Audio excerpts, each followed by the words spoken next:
Now we are going to discuss about next step of the urine formation. First step अपन ने discuss किया था ultrafiltration, जिसमें कौन कौन से प्रेशर रिक्वायर्ड होते हैं, 4 प्रेशर, और इसके साथ में क्या क्या वहाँ पर ब्लड सप्लाई किस टाइप से हुई थी।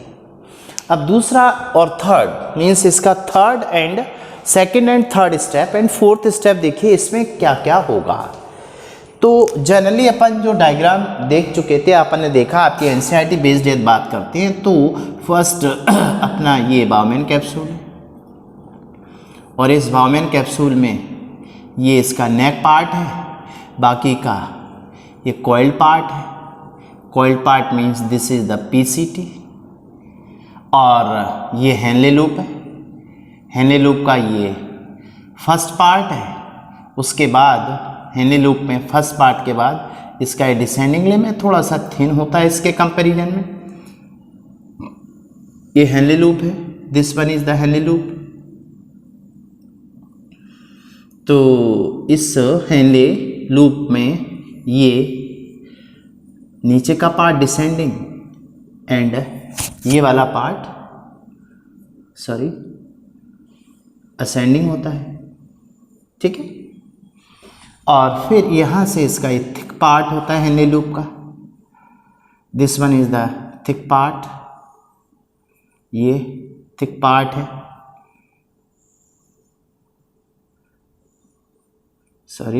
थोड़ा सा डायग्राम ये, ठीक है, समझ जाएंगे अपन कि ये अपना थिक पार्ट है। इसके बाद फिर देखते हैं तो सेकेंड वन ये यहाँ से स्टार्ट होता है DCT, this one is the distal convoluted tubule, और ये ओपन होती है इसमें से collecting duct in the duct of Bellini. ये इसकी कलेक्टिंग डक्ट है, ठीक है, डक्ट ऑफ वेलिनी ये पार्ट। और इसमें दिस वन इज द, ये अपन पहले देख चुके थे, ये पार्ट कॉर्टेक्स है, कॉर्टेक्स, और ये मेड्यूला। अब इसमें देखिए ये जो सेकेंड स्टेप है सिलेक्टिव रीएब्जॉर्प्शन। सिलेक्टिव रीएब्जॉर्प्शन कहाँ कहाँ होता है, तो ये जो पहला स्टेप था दिस इज द ग्लोमेरुलस, ये मान लीजिए अफरेंट आर्टेरियोल और ये इफरेंट आर्टेरियोल है, और यहाँ पर ये पेरीट्यूबुलर प्लेक्सस होगा, ठीक है। यहाँ ये रीनल आर्टरी है, this is the afferent arteriole and efferent arteriole. अब इसमें जो सेकेंड स्टेप है सिलेक्टिव रीएब्जॉर्प्शन, तो सिलेक्टिव रीएब्जॉर्प्शन का मतलब होता है, selective reabsorption means absorption of the nutrient, means absorption of nutrient from lumen of nephron into blood। Blood किसका, पेरीट्यूबुलर प्लेक्सस का, पेरीट्यूबुलर प्लेक्सस के ब्लड में। इसको अपन यहाँ पे भी देख सकते हैं, इसकी अभी ज़रूरत नहीं है। तो सबसे पहला जो पार्ट है नंबर 1, वो देखिए क्या है। मीन्स पहला तो पार्ट अपना अल्ट्राफिल्ट्रेशन था। अल्ट्राफिल्ट्रेशन कैसे हुआ, उसके लिए प्रेशर क्या क्या रिक्वायर्ड थे, हो गया। अब दूसरा स्टेप आता है इसमें सिलेक्टिव रीएब्जॉर्प्शन। तो सिलेक्टिव रीएब्जॉर्प्शन का मतलब है from lumen of the nephron into blood of peritubular plexus. Peritubular plexus में आना, देखिए कैसे, कौन कौन होता है इसमें। तो यहाँ पर एक्चुअल में ये जो प्रोसेस होती है ये एक्टिव एंड पैसिव, दोनों प्रोसेस के थ्रू होता है ये, active and passive process. But mainly क्या होता है इसमें, एक्टिव। एक्टिव किस किस का रीएब्जॉर्प्शन होगा वो देखिए। एक्टिव रीएब्जॉर्प्शन यहां अपन देखें तो इसमें ग्लूकोज का एब्जॉर्प्शन है, देखिए ल्यूमन है नेफ्रॉन की, ये इसके अंदर न्यूट्रिएंट्स है, बाहर पेरीट्यूबुलर प्लेक्सस है, तो पेरीट्यूबुलर प्लेक्सस में glucose, amino acid, salt, sodium ion, ठीक, इसके अलावा कुछ bicarbonates, glucose, amino acid, sodium and bicarbonate, इन सभी का एब्जॉर्प्शन होता है एक्टिव। ये एक्टिवली एब्जॉर्ब होते हैं। तो देखिए एक्टिवली क्या क्या एब्जॉर्ब हुआ। एक्टिव एब्जॉर्प्शन में यहां देखें तो ग्लूकोज, अमीनो एसिड, इनका ये एक्चुअल में 100% एब्जॉर्ब हो जाता है। तो जो सब्सटेंस ये एक्टिवली 100% एब्जॉर्ब हुए तो इनको बोलते हैं हाई थ्रेशोल्ड।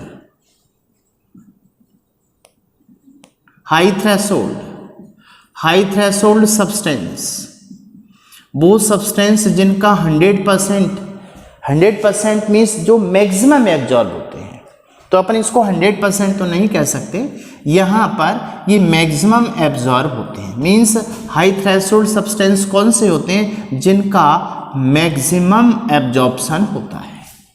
तो मैक्सिमम एब्जॉर्प्शन पीसीटी में किस किस का हुआ, ग्लूकोज का, अमीनो एसिड का। अब इसमें जो सॉल्ट बचते हैं वो देखिए, यहाँ पर ग्लूकोज एंड अमीनो एसिड इनका एब्जॉर्प्शन हुआ, तो इनको बोलते हैं हाई थ्रेशोल्ड सब्सटेंस। दूसरा sodium ion and potassium ion, means इनका भी एब्जॉर्प्शन होता है। तो sodium ion and potassium ion की बात करें तो सोडियम आयन यहाँ पर नियर अबाउट 70% एब्जॉर्ब होते हैं, ये नियर अबाउट 75% एब्जॉर्ब होते हैं। ग्लूकोज और अमीनो एसिड का एब्जॉर्प्शन सबसे ज़्यादा हुआ, हाई थ्रेशोल्ड सब्सटेंस है। और ये कैसे एब्जॉर्ब होते हैं, इनका एब्जॉर्प्शन कैसे हुआ, एक्टिव एब्जॉर्प्शन हुआ। इनका भी कैसा होता है, एक्टिव एब्जॉर्प्शन। सोडियम और पोटेशियम आयन का भी एक्टिव एब्जॉर्प्शन होता है। बट कुछ सब्सटेंस का एब्जॉर्प्शन कैसा होता है, पैसिव। तो पैसिव में देखिए क्या क्या, पैसिव में ये सबसे पहले यहाँ सब्सटेंस एब्जॉर्ब हुए, फिर ये दोनों एब्जॉर्ब हुए। उसके बाद में अब वाटर की बात करते हैं, H2। तो वाटर वाय ऑस्मोसिस, वाटर का रीएब्जॉर्प्शन बाय द ऑस्मोसिस। दूसरा क्रिएटिनिन, इसका एब्जॉर्प्शन बाय द डिफ्यूजन, ये डिफ्यूजन द्वारा रीएब्जॉर्ब होता है। डिफ्यूजन के साथ साथ में अब इसमें third one is the urea. Osmolarity को मेंटेन करने के लिए कुछ यूरिया का भी रीएब्जॉर्प्शन होता है। तो जो यूरिया है, यूरिया ये एब्जॉर्ब होता है बाय द डिफ्यूजन, ठीक।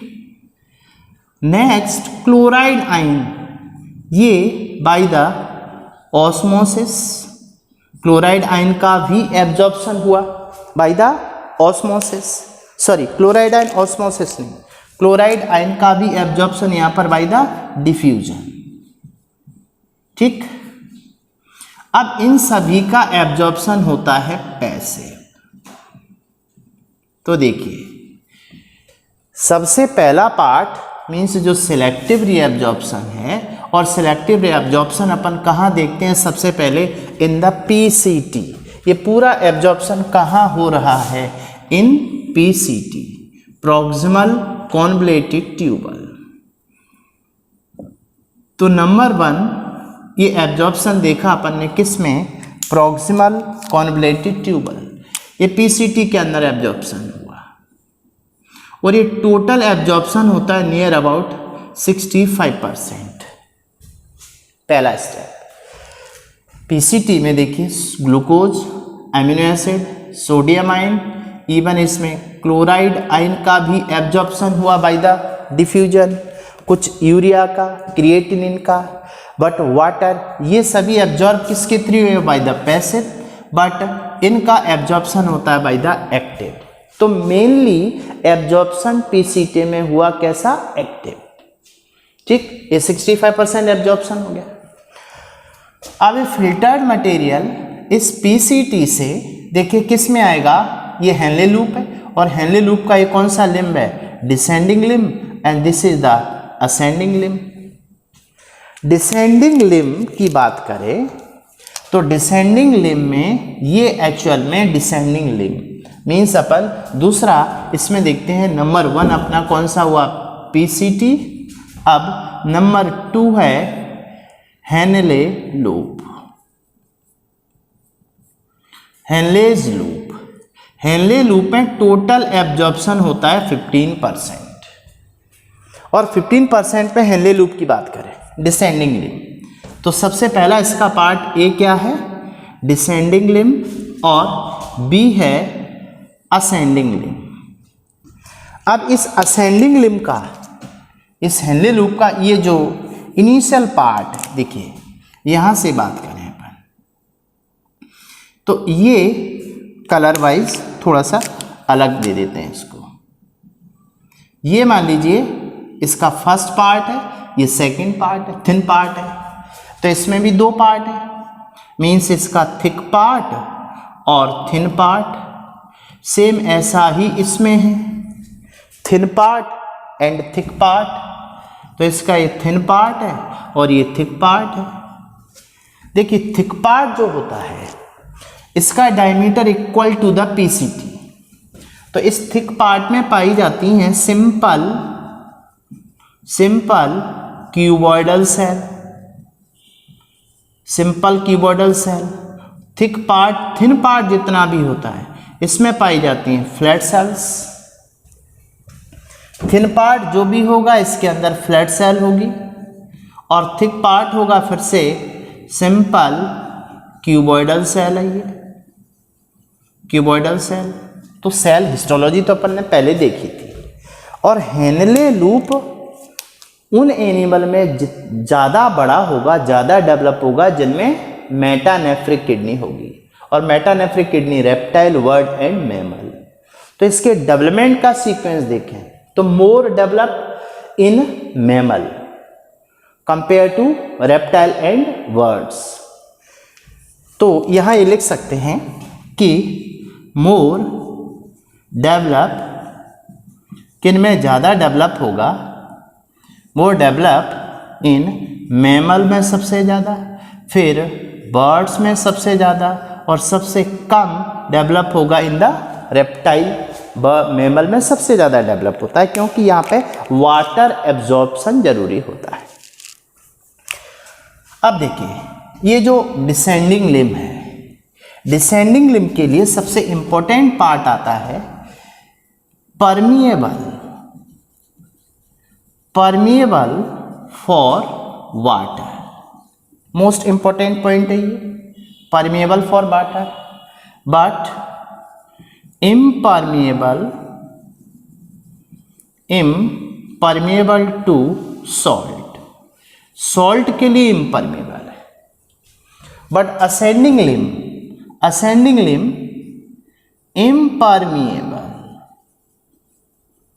Impermeable for water but permeable for salt.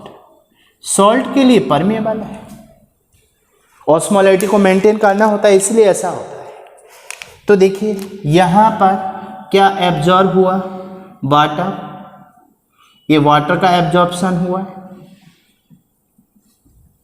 तो हेनले लूप में वाटर का जो एब्जॉर्प्शन होगा वो किस लिम्ब में होगा? डिसेंडिंग लिम्ब में। तो यहाँ अपन कह सकते हैं water absorption by osmosis, osmosis के थ्रू वाटर का एब्जॉर्प्शन हुआ। किस पार्ट में? Thick and thin, but no absorption of the salt because ये पार्ट इम्परमेबल होता है। इसके लिए अपन थोड़ा सा आगे डिस्कस करेंगे काउंटर करंट मैकेनिज्म में, क्योंकि जैसे जैसे अपन मेडुला में नीचे आते हैं तो मेडुला का जो कंसंट्रेशन है ऑस्मोलैरिटी वो बढ़ती जाती है। इवन यहाँ तक आते आते इसकी ऑस्मोलैरिटी 1200 मिली ऑस्मोल पर लीटर होती है, और ये कॉर्टेक्स होता है इसकी 300 मिली ऑस्मोल होती है। जैसे जैसे अपन नीचे आते हैं तो 400, फिर उसके बाद में यहाँ आते हैं 600, फिर 800, और उसके बाद में यहाँ आते आते 1200 हो जाती है। एक अलग केस, इस पर अपन डिस्कस नहीं करेंगे अभी अपने को ये देखना है कि आखिर यूरिन फॉर्मेशन का जो सिलेक्टिव रीअब्जॉर्प्शन है वो कहाँ कहाँ हुआ। अब सिलेक्टिव रीअब्जॉर्प्शन जैसे थिन पार्ट, तो यहाँ पर क्या होगा? Water means impermeable for the water, but इस पार्ट में सोडियम आयन का और क्लोराइड आयन का तो होगा पैसिव एब्जॉर्प्शन। जब ऊपर आते आते इस पार्ट में यहाँ पर सोडियम आयन और क्लोराइड आयन का होगा एक्टिव रीअब्जॉर्प्शन। इस पार्ट में यहाँ पे कैसा होता है इनका? पैसिव, क्योंकि अभी कंसंट्रेशन ज़्यादा होता है, ऊपर आते आते कंसंट्रेशन कम हो जाता है, इसलिए एब्जॉर्प्शन कैसा होगा यहाँ पर? एक्टिव। तो हेनले लूप में टोटल एब्जॉर्प्शन कितना हुआ? 15%। पीसीटी में टोटल एब्जॉर्प्शन कितना होगा? 65%। अब इसके बाद नेक्स्ट थर्ड पार्ट डीसीटी। तो डीसीटी में देखिए, डीसीटी से सॉल्ट का sodium ion, chloride ion plus इन दोनों का absorption by the hormone aldosterone, और वाटर का absorption YADH, anti diuretic hormone. Means DCT पर सॉल्ट और वाटर का एब्जॉर्प्शन किसके थ्रू कंट्रोल्ड होता है? By the ADH and aldosterone. ADH absorb to the water and salt by the aldosterone. अब ये जो कलेक्टिंग डक्ट है, डक्ट ऑफ वेलिनी, इस डक्ट ऑफ वेलिनी में भी सॉल्ट का sodium ion plus chloride ion bye the aldosterone के थ्रू, और वाटर का एब्जॉर्प्शन बाय द ADH के थ्रू। तो यहाँ पर इस डीसीटी में टोटल एब्जॉर्प्शन होता है 10%, कलेक्टिंग डक्ट में टोटल एब्जॉर्प्शन होता है 9.3%। तो यहाँ देखेंगे टोटल एब्जॉर्प्शन हो जाएगा 99.3%। तो आप फोकस कीजिए इस बात को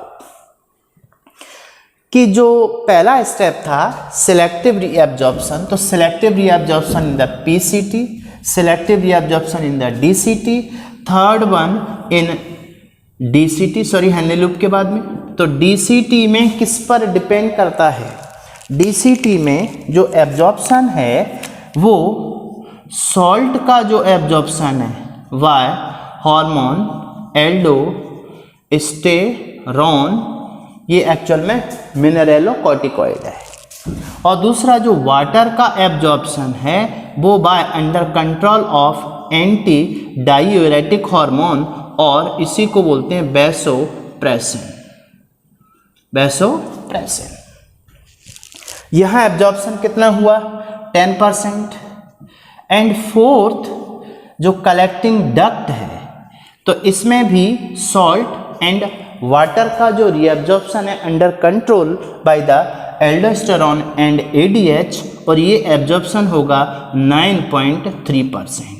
तो टोटल अपन देखेंगे 99.3% रीअब्जॉर्ब हो जाएगा, सेलेक्टिव रीअब्जॉर्प्शन हो जाएगा। क्लियर हो रहा है? अब इस सिलेक्टिव रीअब्जॉर्प्शन में देखिए दूसरी बात, दूसरा जो इम्पोर्टेंट पार्ट है इसमें कि सिलेक्टिव रीएब्जॉर्प्शन के बाद नेक्स्ट पार्ट इसी में देखें तो selective reabsorption of the glucose, selective reabsorption of the glucose. यहाँ पर इसी में अपन एक अलग से बात और पढ़ते हैं, सिलेक्टिव रीएब्जॉर्प्शन ऑफ ग्लूकोज। ये ग्लूकोज का selective reabsorption most important part है। तो जनरली देखिए, पहली बात तो ये ग्लूकोज का एब्जॉर्प्शन कैसा होता है, एक्टिव एब्जॉर्प्शन होता है, और ग्लूकोज का टोटल एब्जॉर्प्शन होता है ओनली 85%। इस पर क्वेश्चन बनता है, इसलिए इसको अलग से डिस्कस करते हैं। सिलेक्टिव रीएब्जॉर्प्शन ऑफ ग्लूकोज, तो देखिए इसमें क्या हो रहा है। जनरली अपन देखते हैं पहले ग्लूकोज का अमाउंट कितना है, ठीक है, अमाउंट ग्लूकोज का कितना है, और उस अमाउंट के बेस पे ग्लूकोज की कंडीशन क्या होगी और वो यूरिन में प्रेजेंट होगा या नहीं होगा, कंडीशन ये है, और ग्लूकोज इन यूरिन, ये तीन कंडीशन देखते हैं अपन। तो सबसे पहले ग्लूकोज का जो नॉर्मल अमाउंट है वो है 80 to 120 मिलीग्राम पर 100 ml। ये कंडीशन नॉर्मल है, ये कंडीशन नॉर्मल होती है, और यूरिन में इस समय ग्लूकोज एब्सेंट होगा। अपने ब्लड में ग्लूकोज का नॉर्मल अमाउंट 80 to 120 है, और ये ग्लूकोज पूरा का पूरा, ये क्वेश्चन आता है इसमें, देखिए यहां से ग्लूकोज फिल्टर होकर के इस बाउमेन कैप्सूल में आया, तो इस ग्लूकोज का जो कंसंट्रेशन है, और इधर जो प्लाज्मा ग्लूकोज देखिए, ये प्लाज्मा ग्लूकोज है, और ये वाला ग्लूकोज कौन सा है, जीएफ ग्लूकोज। इस पर क्वेश्चन आ चुका है। मींस जब ब्लड में ग्लूकोज है और इस ग्लोमेरुलर फिल्ट्रेट में ग्लूकोज है, तो इन दोनों का अमाउंट सेम होता है। Plasma glucose and glomerular filtrate glucose, इन दोनों का जो कंसंट्रेशन है वो इक्वल होता है। इक्वल मीन्स कितना होगा, 80 to 120। जितना ब्लड में ग्लूकोज होता है उतना ही छन जाता है किसमें, बाउमेन कैप्सूल में, इसलिए इसको हाई थ्रेशोल्ड सब्सटेंस कहते हैं। अब इसमें से, लेकिन अब देखिए ध्यान दीजिए, अब ये एब्जॉर्ब कहां पर हो जाता है, पीसीटी में। ग्लूकोज का एब्जॉर्प्शन आप देख पा रहे हैं only in the PCT, PCT में हुआ है और कहीं नहीं हुआ। और पीसीटी में भी कितने परसेंट हो रहा है, 85%। अब 85% के बाद में रिमेनिंग 15% बच गया, तो 15% इसको यूरिन के साथ में प्रेजेंट होना चाहिए ग्लूकोज, बट नॉर्मली यूरिन में एब्सेंट है। तो एक अगला क्वेश्चन फिर है कि 85% ग्लूकोज एब्जॉर्ब हुआ इन द पीसीटी, तो जो selective reabsorption of the glucose में अपन कह सकते हैं इसका 85% एब्जॉर्ब इन पीसीटी। अब जो रिमेनिंग 15% बच गया, रिमेनिंग 15% ग्लूकोज ये कहां गया, ये यूरिन में एब्सेंट है। तो ये 15% glucose used in metabolism, used in metabolism of cells of nephron. ये क्वेश्चन याद रखिए, ये आया हुआ क्वेश्चन है। पहली बात, जितना ग्लूकोज जाएगा उसका 80 पूरा 100% छन जाएगा। प्लाज्मा में और ग्लोमेरुलर फिल्ट्रेट में ग्लूकोज इक्वल अमाउंट में होगा। उसके बाद पीसीटी में इसका 85% एब्जॉर्प्शन हो जाता है, रिमेनिंग 15% वो यूरिन में एब्सेंट है, क्योंकि ये नेफ्रॉन की सेल्स होती हैं, उसकी मेटाबॉलिज्म में यूज होता है रिमेनिंग 15%। पहला केस। दूसरा, यदि ग्लूकोज का लेवल 120 से 180 मिलीग्राम पर 100 ml हो जाए, तो इसको ब्लड में ग्लूकोज का लेवल बढ़ना, hyperglycaemia, this condition is called hyperglycaemia. इस केस में भी एब्सेंट है यूरिन में, इसका मतलब एब्जॉर्ब हो गया। हाई थ्रेशोल्ड सब्सटेंस है। तो ग्लूकोज का जो थ्रेशोल्ड लेवल है, नेफ्रॉन का जो थ्रेशोल्ड लेवल है ग्लूकोज के एब्जॉर्प्शन के लिए वो कितना है, मैक्सिमम 180 तक। अब मान लो कोई बहुत कर्रा टाइप का है, वो कह रहा है नहीं मैं तो ग्लूकोज बढ़ा दूंगा मोर देन 180 मिलीग्राम पर 100 ml। अब this condition is called glycosuria.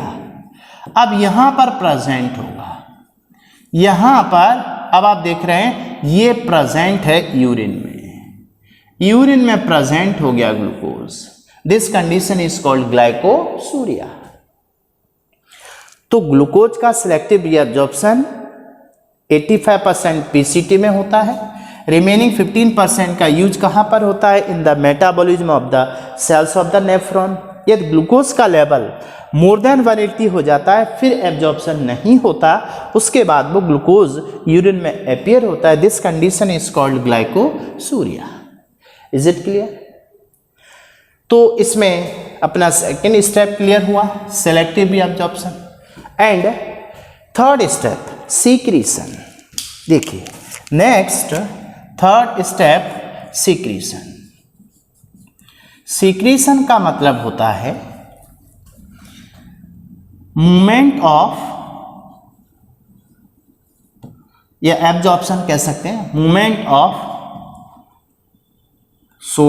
Potassium ion, hydrogen ion, ammonia, drugs, dyes from कहां से कहां, from blood into lumen of nephron. Lumen of nephron में वापस आते हैं ये।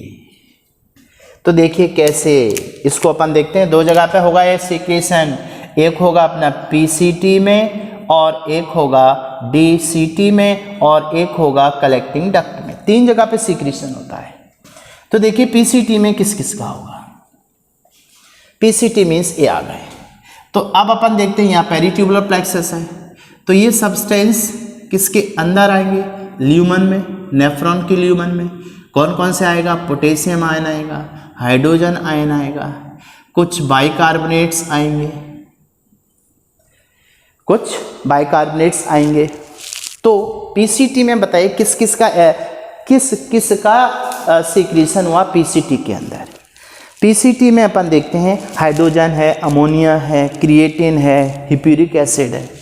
तो यहाँ पे पीसीटी में hydrogen ion, potassium ion, ammonia, creatinine, कुछ hippuric acid, drugs and dies.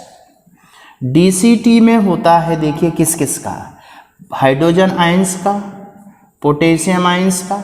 आप एनसीईआरटी का डायग्राम भी देख सकते हैं। Hydrogen ion, potassium ion, ammonia, ये कॉमन है डीसीटी में। अब बचता है कलेक्टिंग डक्ट में। तो कलेक्टिंग डक्ट में secretion hydrogen ion and potassium ion का। ये तो क्या हो गया, सीक्रेशन, माने ब्लड से ये सब्सटेंस देखो कहाँ पे आ गए, यहाँ पे hydrogen ion plus potassium ion plus ammonia, और इसके अंदर क्या हुआ कलेक्टिंग डक्ट में, कलेक्टिंग डक्ट में हाइड्रोजन आयन और potassium ion, hydrogen ion plus potassium ion, इनका सीक्रेशन हुआ है। फोर्थ स्टेप है फॉर्मेशन ऑफ न्यू कंपाउंड।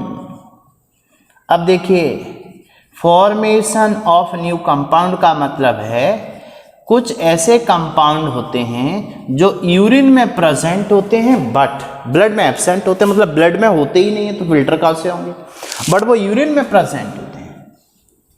जैसे कुछ फॉस्फेट, कुछ इसमें हिप्यूरिक एसिड भी होता है। तो ये सब्सटेंस आते कहाँ से हैं, इनका फॉर्मेशन एक्चुअल में सीक्रेट कहाँ से होते हैं, secrete from cells of nephron. Nephron की जो सेल्स होती हैं वो सीक्रेट करती हैं। और जो सीक्रेशन है ये सीक्रेशन किसके द्वारा होता है, by glandular cell. By glandular cells, और स्पेशली किन में होता है ये और याद रखिए, ये secretion mainly in marine fishes and कुछ एम्फीबियंस होते हैं। मैराइन फिशेस के साथ साथ में कुछ एम्फीबियंस जैसे जो डेजर्ट में पाए जाते हैं जिन्हें पानी की कमी होती है, मीन्स डेजर्ट एम्फीबियंस, इनमें पाया जाता है secretion in marine टेलियोस्ट and amphibian, कौन से, डेजर्ट। तो ये देखिए ये पार्ट अपना क्या था, मीन्स सिलेक्टिव रीअब्जॉर्प्शन, पहला केस था अल्ट्राफिल्ट्रेशन, दूसरा selective reabsorption, secretion and formation of new compound. Ultrafiltration में क्या हो रहा था, प्रेशर बाउमैन कैप्सूल पे हुआ था सब कुछ। सिलेक्टिव रीअब्जॉर्प्शन मेनली कहाँ पे होता है, पीसीटी में और डीसीटी में और कलेक्टिंग डक्ट में। यहाँ पर दोनों टाइप का एब्जॉर्प्शन होता है, एक्टिव एंड पैसिव। जो मेनली एब्जॉर्प्शन होता है एक्टिव, जिसमें glucose, amino acid, sodium and potassium ions होते हैं। बाकी का पैसिव होता है वाटर का, क्रिएटिनिन का, यूरिया का और क्लोराइड आयंस का। डिफ्यूजन के द्वारा ये सब पैसिव प्रोसेस होती है। और ये जो पीसीटी है इसमें टोटल एब्जॉर्प्शन 65% हो जाता है। दूसरा, अब जो ग्लोमेरुलर फिल्ट्रेट है हेनले लूप में आता है, तो हेनले लूप में जो डिसेंडिंग लिम, असेंडिंग लिम होता है, इसमें टोटल एब्जॉर्प्शन 15% होता है। और ये हेनले लूप मोर डेवलप होता है किस में, इन मैमल, उसके बाद बर्ड्स और रेप्टाइल में। डिसेंडिंग लिम, ये जो वाटर का एब्जॉर्प्शन होता है, permeable for the water but impermeable for the salt. And in ascending लिम की बात करते हैं तो ये इम्परमिएबल वाटर के लिए होता है but permeable for the salt. उसके बाद में फिल्टर्ड मटेरियल आता है डीसीटी में। तो इस डीसीटी के अंदर जो सॉल्ट का एब्जॉर्प्शन है वो किसके कंसंट्रेशन पर डिपेंड करता है, एल्डोस्टेरॉन, और वाटर का एब्जॉर्प्शन डिपेंड करता है ईडीएच हार्मोन के ऊपर। लेकिन इसके साथ साथ डीसीटी में सिक्रीशन भी होता है, पीसीटी में सिक्रीशन होता है। सिक्रीशन मेनली ग्लैंडुलर सेल के द्वारा होता है, जिसमें जो हार्मफुल सब्सटेंस होते हैं वो रिटर्न बैक होते हैं from the blood into the lumen of nephron. जिसमें पीसीटी में देखते हैं potassium ion, hydrogen ion, ammonia, creatine, hippuric acid, इनका होता है। डीसीटी में इन तीनों का होता है। डीसीटी में कलेक्टिंग डक्ट में only hydrogen and potassium ion का होता है। कुछ ऐसे कंपाउंड जो ब्लड में नहीं होते, यूरिन में प्रेजेंट होते हैं। इसका मतलब है जो नेफ्रॉन की सेल होती है वो इसका सिंथेसिस करती है। इसमें स्पेशली याद रखना है अपने को selective reabsorption of the glucose. तो ग्लूकोज का टोटल रीअब्जॉर्प्शन 85% होता है, रिमेनिंग 15% वो यूरिन में नहीं होता, क्योंकि उसका यूज होता है नेफ्रॉन की सेल में मेटाबॉलिज्म के लिए। नॉर्मल केस में ग्लूकोज 80 से 120 तक होता है, तब तक कंप्लीटली एब्जॉर्ब हो जाता है, यूरिन में एब्सेंट होता है। 120 से 180 तक होता है तब भी एब्जॉर्ब हो जाता है, बट ब्लड ग्लूकोज लेवल बढ़ जाता है, that is called hyperglycaemia. But जैसे ही 180 से ऊपर हुआ तो ग्लूकोज फिर एब्जॉर्ब नहीं होगा और वो यूरिन के साथ अपीयर होगा। This is called glycosuria. Very simple. इस डायग्राम से अपने को सारा याद हो सकता है। और इसका जो आगे एप्लीकेशन है वो अपन देखेंगे, counter current of urine concentration. तो इस पोर्शन को थोड़ा सा समझना है अपन को, और इसे डायग्राम जब तक बनाएंगे जब तक अपने को बिना लेबलिंग के डायग्राम याद नहीं हो जाता। Very simple. ओके।